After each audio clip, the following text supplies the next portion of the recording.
Hello and welcome to another of the Make and Play paper instrument videos. Today we are going to make and play a paper pan flute. This will probably be the last of these videos because I'm running out of ideas. So if you have some ideas, feel free to put them in the comments below. In order to make today's instrument, the paper pan flute, you are going to need several toilet paper rolls. I've got a ton here, you probably won't need quite that many. You'll need several pennies or some sort of coin. Low denominations are good because, after all, you don't want to use all your money on building stuff. And a ruler. Mine is in inches. I'm an American, and well, you know how that is. You can, of course, convert it to metric. Google probably can do that for you. You will need duct tape. This happens to be duck tape, so whack. It can be any color. I went with white because my pan flute's going to be white. But you can make your pan flute any color by getting different color duct tape. You'll need regular tape. This is Scotch tape. Good pair of scissors that'll cut cardboard well and cut duct tape well.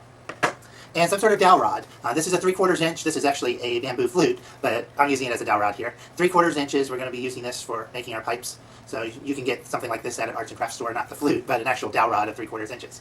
Now, what I'm about to show you how to do has taken a lot of experimentation. Technically, this is cardboard and not paper, but cardboard is a type of paper, so we're still calling it a paper pan flute. I have tried it with regular paper again and again and again and have not been successful. The measurements I've made are based on the 3/4 inch. If your dowel rod's a different size, your pitch relations may also be different. And the measurements for the pitches may vary some, as these are not solid objects. They're not necessarily going to give us exact measurements each time to be the same, if that made any sense the way I said it. So let's get started. So first thing, take your toilet paper roll, cut it in half. Hopefully you've used all the toilet paper by this point, because, well. Alright, now, my roll here is a little over 4 inches. What I want is 4 inches, so I'm going to take a little cut out of it. I don't have a pen handy. If you have a pen handy, you can help me mark it with a pen. I'm going to mark it with the scissors here, right at 4 inches. And I'm going to take that and bend it over in order to make a line here, because I don't have a pen with me at the moment. That'll be my cutting line. Show me where I need to cut that off. And I'm going to cut off the excess here, straight as possible. Alright. So now I should have a 4-inch piece of cardboard. Yeah. So I'm going to take this. This is my dowel rod. We're going to take this on the dowel rod, and we're going to roll it just one loop, so that where this rolls around and hits the cardboard again, we want to cut off right there. So I've got my scissors. I'm going to cut it off right where it hits. You have a teeny bit of overlap, just to make sure you're long enough, but you don't want to have a lot of overlap. Do that. Now, we're going to wrap it as tight as we can. I got too much overlap. I need to cut more off. So you don't want a lot of overlap. All right, wrap it around as tight as you can.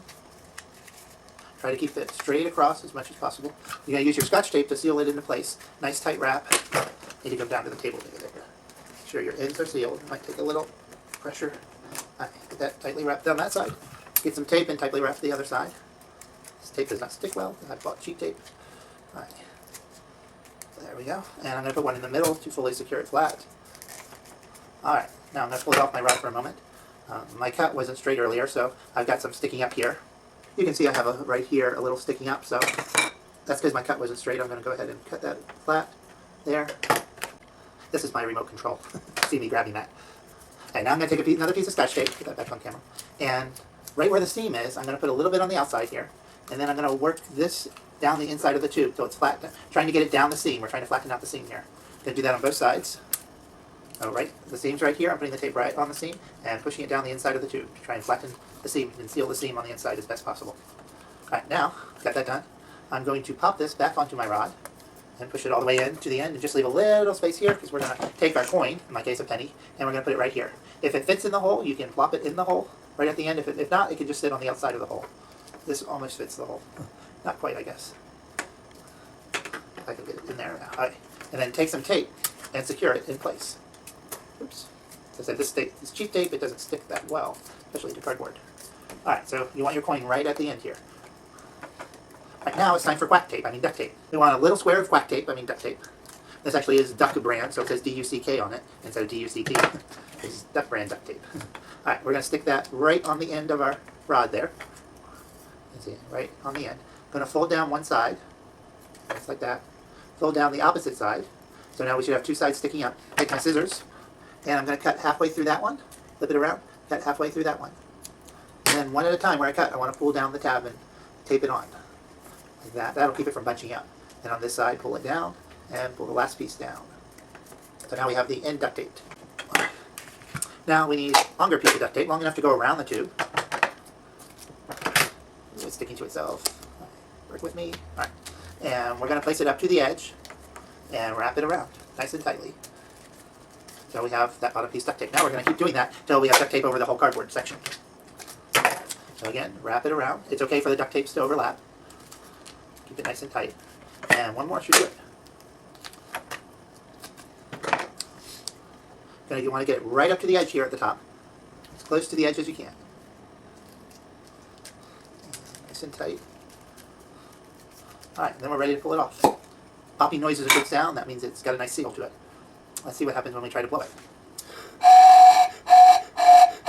Sounds pretty good. From my calculations previously, that should be an F.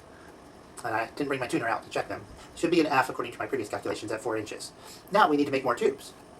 The next tube we want to be 4.5 inches.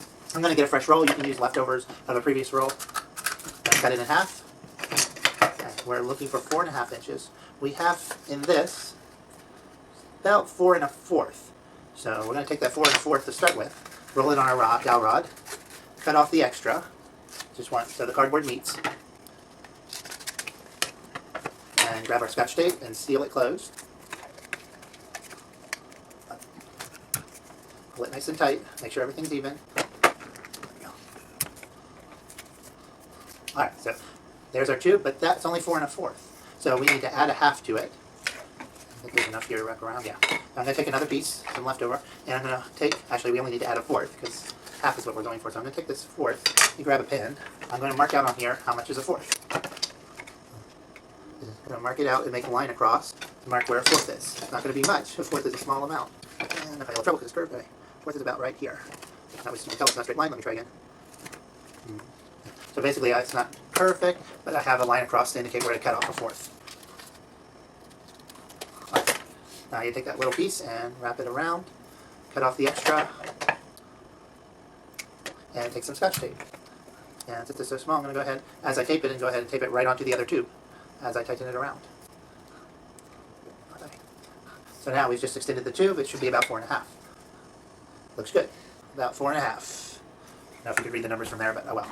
Trust me, it's 4 1/2. Alright, now we're going to pull the tube off, take some tape on the seam, put a little on the outside, and then push the tape down the inside of the seam. Flatten it down on both sides. Okay. Seam may be a little different on this side because you have 2 seams, but we're going to take the biggest of the seam here and tape that down. We have a little extra sticking up on our tube there, so I'm going to trim that off. And we go back on our dowel rod. Alright, we've got 2 seals, so we need to get this other side sealed too. The little piece seal is pushing out, so I'm going to put some tape over the little piece seal too on the inside there.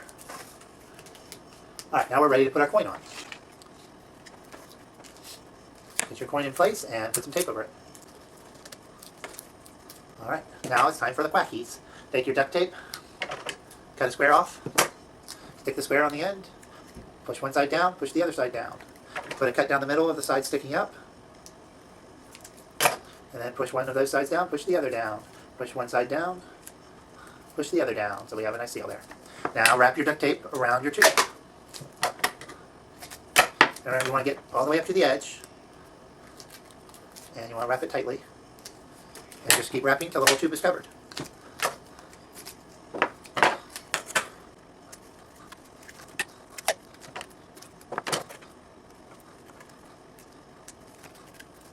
Got a nice pop, that's always a good sign. Where's my other? Right, there's our 2 tubes. To blow on them, remember you want to blow across like you do on a soda bottle to make a sound, not into the hole, but across. You may have to experiment to find the right spot to blow on. According to the calculations I made earlier, this should be an F on the smaller tube, the 4 1/2 inch should be an E flat, so it should be about a whole step apart. The angle you blow on can affect the pitch some too, and as I say, since these are cardboard, the pitches aren't going to be exact and it may be a little variable. Alright, moving on. The next tube length we want is 5. We're basically going to follow the same procedure. Same procedure for the 5 inch. We're going to take a tube. Hopefully it's all paper's all gone. If not, you better go to the bathroom and use it up. Okay, lost my scissors. There they are. Cut it in half. Wrap it on your rod. Where the cardboard meets, cut it off. I don't know why that is not painful. That's like the high door. It's not right there. And grab some Scotch tape and wrap it around nice and tight and tape it into place. Nice tight cylinder. There we go. Right. So from previous measurements, I know this is about 4 1/4. So I'm just going to confirm that.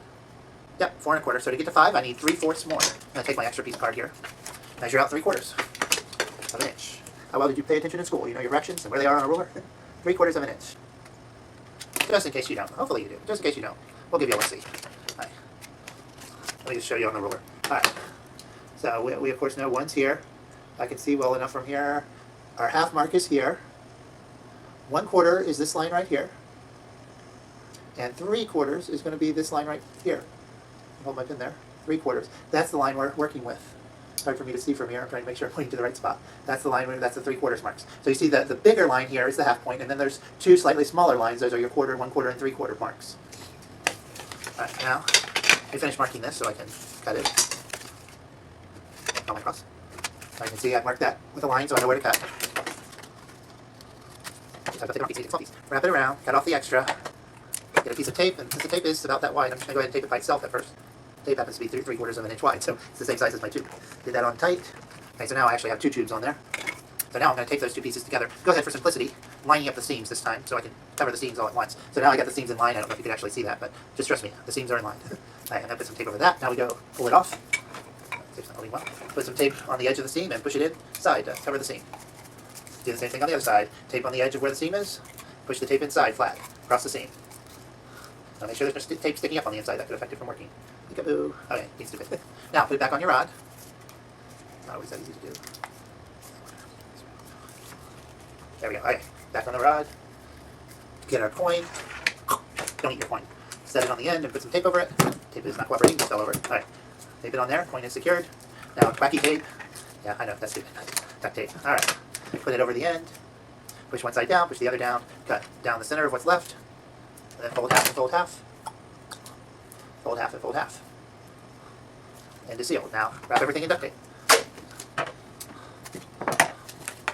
All the way to the seam.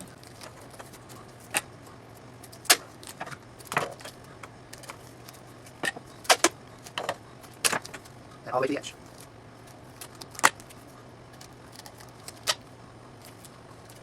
Off.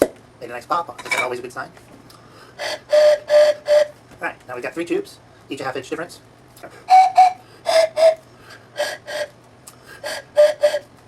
Alright, now we are ready for our 4th tube. So we're just going to repeat this process again, going for 6 inches this time. 6 inches, not 5.5, but 6. So here we go. Same thing, cut a tube in half, wrap it on your rod.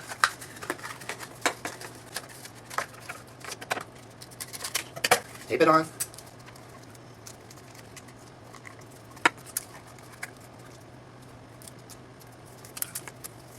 This is 4 1/4, so we're going for 6. So we need to measure out 1 3/4 to make 6.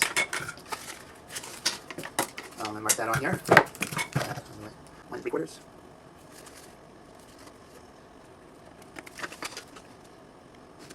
I have my cutting line and cut it out. Wrap it around, cut off the extra, tape it on.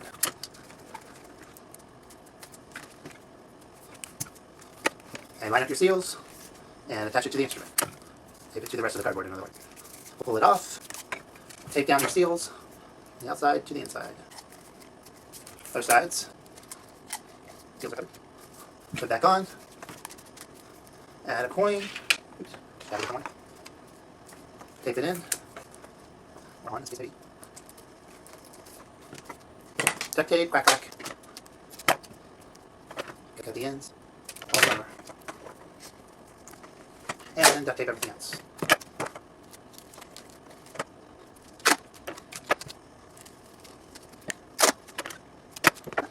Not good, but we got some more.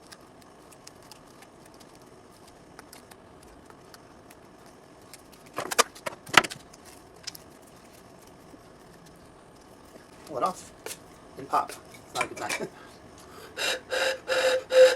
Seems to work.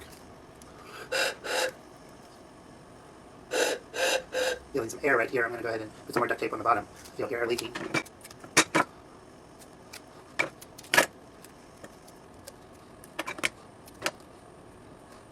See if that fixed it. Seems to work a lot better now.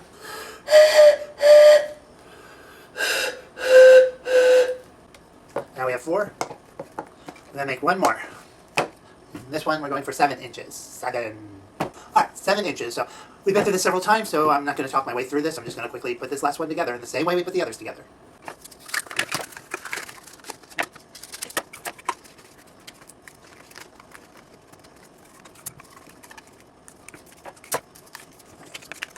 Yeah, Yeah, we'll talk here.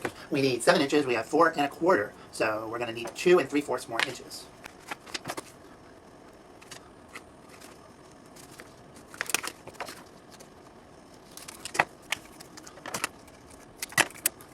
That's not right. This is the size I want, isn't it? Yeah, took the wrong side there.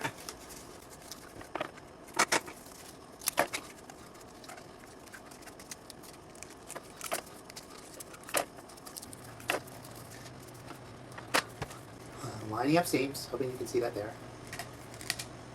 We've now got a seam running straight across from one to the other, just to clarify what I mean when I say lining up seams.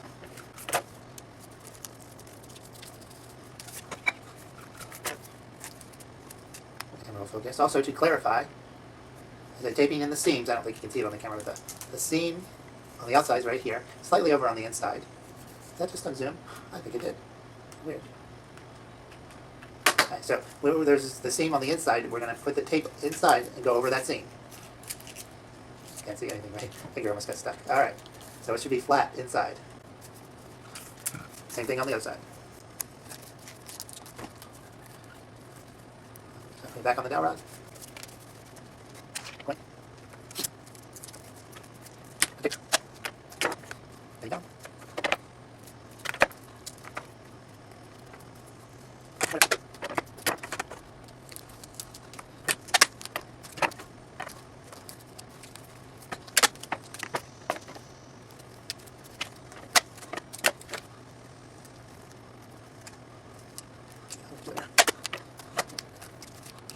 Pulling it off. Make a nice pop.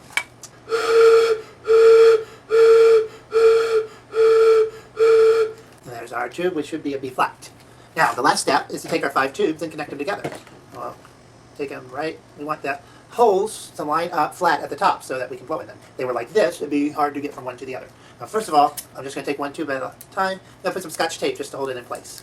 Position that with Scotch tape. And that's just to get started. Position them from the largest down to the smallest. Right, yeah.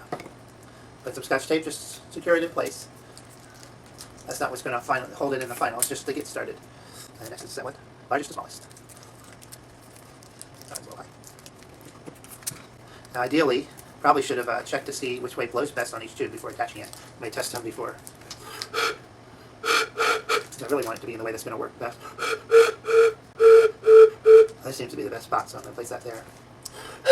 That one's good. Maybe that's that spot. I think that's its best spot. Get it back in place. You should have done that already. Okay, now I've got them positioned. I'm going to take the duct tape over them to finalize their positioning. Place the duct tape fully around. So you can see like that. And I'm going to wrap it around the other side to secure them. Cut it off. And push the extra down. So now we have our pan flute.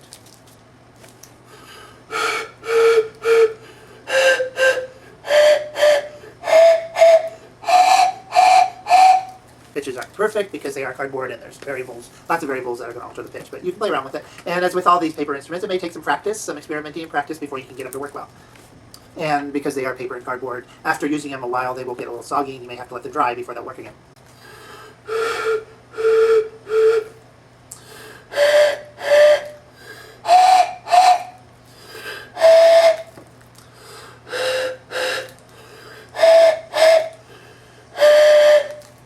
That's the paper pen flute.